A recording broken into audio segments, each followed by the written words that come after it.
I understand great marriages don't just happen. They actually take a bit of work. And I know that there are a few misconceptions around this. You know, we've talked about some other misconceptions that, you know, it's 50-50. So if you each give the same amount of effort and work, that you absolutely can make it work if you put that work in. But today we're looking at a different myth. We're looking at the idea that we will just naturally grow closer together over time. But that's not the case.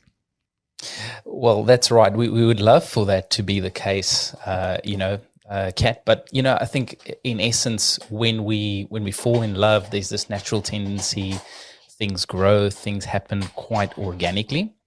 But then actually over time, as we get used to one another, what we thought will continue to grow and strengthen, you know, our love for each other, actually goes in somewhat of the opposite direction. You know, that's not because we wanted to, but that's just because I guess marriage has been designed by God as a representation of, you know, himself and the church. And if you think about it, there are actually things opposing this marriage oneness. There are actually things opposing us. But I love the saying, someone said it once, life wouldn't be so hard if we didn't expect it to be so easy. And I think it's in the difficult moments, if we haven't intentionally grown our relationship, we've drifted apart, and those difficult moments actually come up as a stumbling block to our marriage.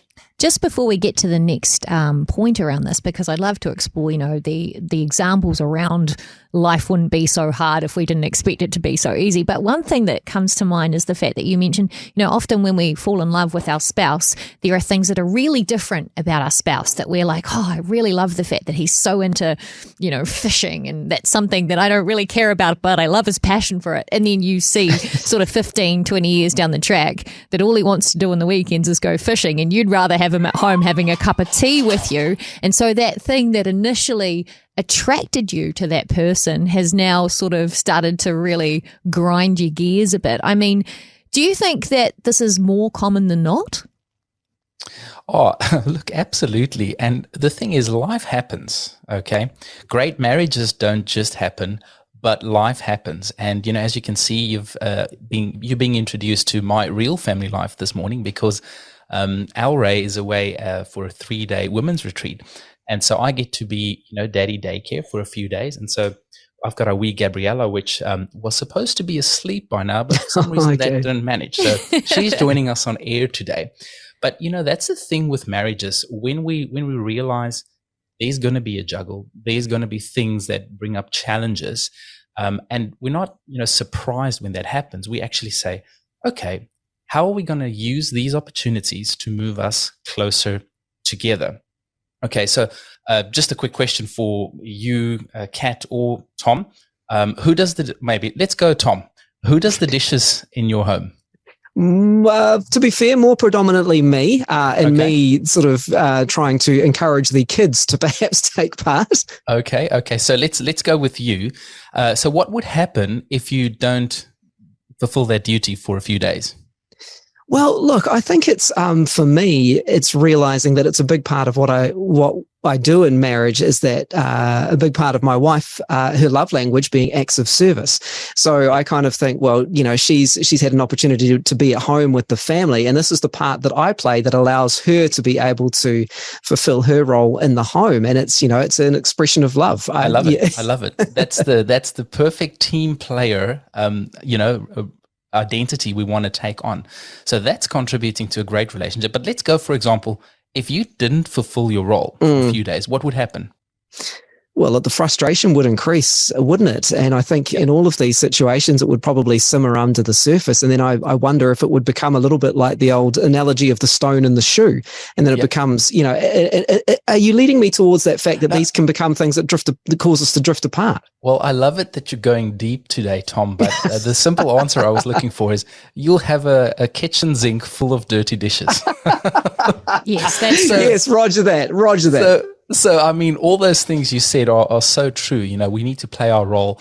But think about marriage as, you know, our dishes become dirty because we use them, right?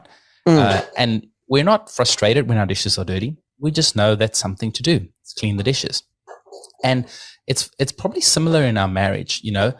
As we go on, the whole moment, the whole movement, the whole process of growing in oneness and being married means that there will be dirty dishes that will need some cleaning. And if we don't pay attention to that, they won't naturally clean themselves. That's so true. Speaking. So when it comes to practical steps for growing closer together and not allowing those things like dirty dishes to pile up, what can we be doing? Well, in sticking with the dishes analogy, I want to take this one step further. You know, when was the last time you had a kitchen sink full of dishes? You know, I don't have to say, give us any revealing answers there. But I think we've all been there. You know, you just leave it a bit too long and before you know, it's overwhelming. You know, if you try and wash the dishes with a whole sink full of dirty dishes, it's actually really hard to do. Oh, so it is. Yeah. Practically, you want to take all the dishes out, clear some space, and do one at a time. The problem in marriage is we often try and clean all our dirty dishes at once. And, my encouragement to couples would be take it one dish at a time and realize that you will naturally drift apart, but with good intention and some right steps, you can grow closer together.